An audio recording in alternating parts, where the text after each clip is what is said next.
పశ్చిమ బెంగాల్లో విజయం సాధించాలనే బీజేపీ ఆశయం నెరవేరింది.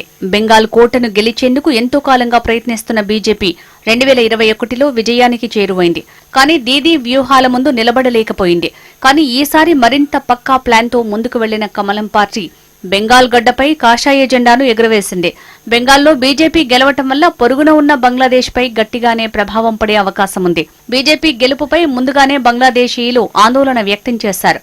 బీజేపీ గెలిస్తే తమకు బార్డర్లో తిప్పలు తప్పవని ముందే భయపడ్డారు. ఇప్పుడు బీజేపీ గెలుపుతో బంగ్లాదేశీయుల్లో గుబులు ప్రారంభమైంది.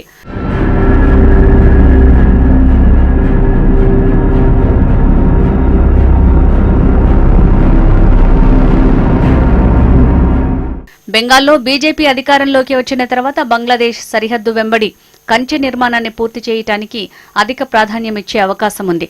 బంగ్లాదేశ్ పశ్చిమ బెంగాల్ మధ్య 2000 కిలోమీటర్లకు పైగా సరిహద్దు ఉంది. అయితే సరిహద్దుల్లో చాలా ప్రాంతం నదులు, చిత్తడి నేలలు, జనావాసాల గుండా వెళ్తుంది. దీంతో ఇప్పటికీ 450 కిలోమీటర్ల మేర సరిహద్దు కంచె వేయాల్సి ఉంది. తాము అధికారంలోకి వచ్చాక సరిహద్దు నిర్మాణాన్ని యుద్ధ ప్రాతిపదికన పూర్తి చేస్తామని బీజేపీ తన మేనిఫెస్టోలో ప్రకటించింది. తాము అధికారంలోకి వచ్చిన 45 రోజుల్లోనే కంచె నిర్మాణానికి అవసరమైన భూసేకరణ పూర్తి చేస్తామని బీజేపీ హామీ ఇచ్చింది. ఈ కంచె నిర్మాణం పూర్తయితే బెంగాల్లోకి అక్రమ వలసలతో పాటు స్మగ్లింగ్ ని సైతం అరికట్టే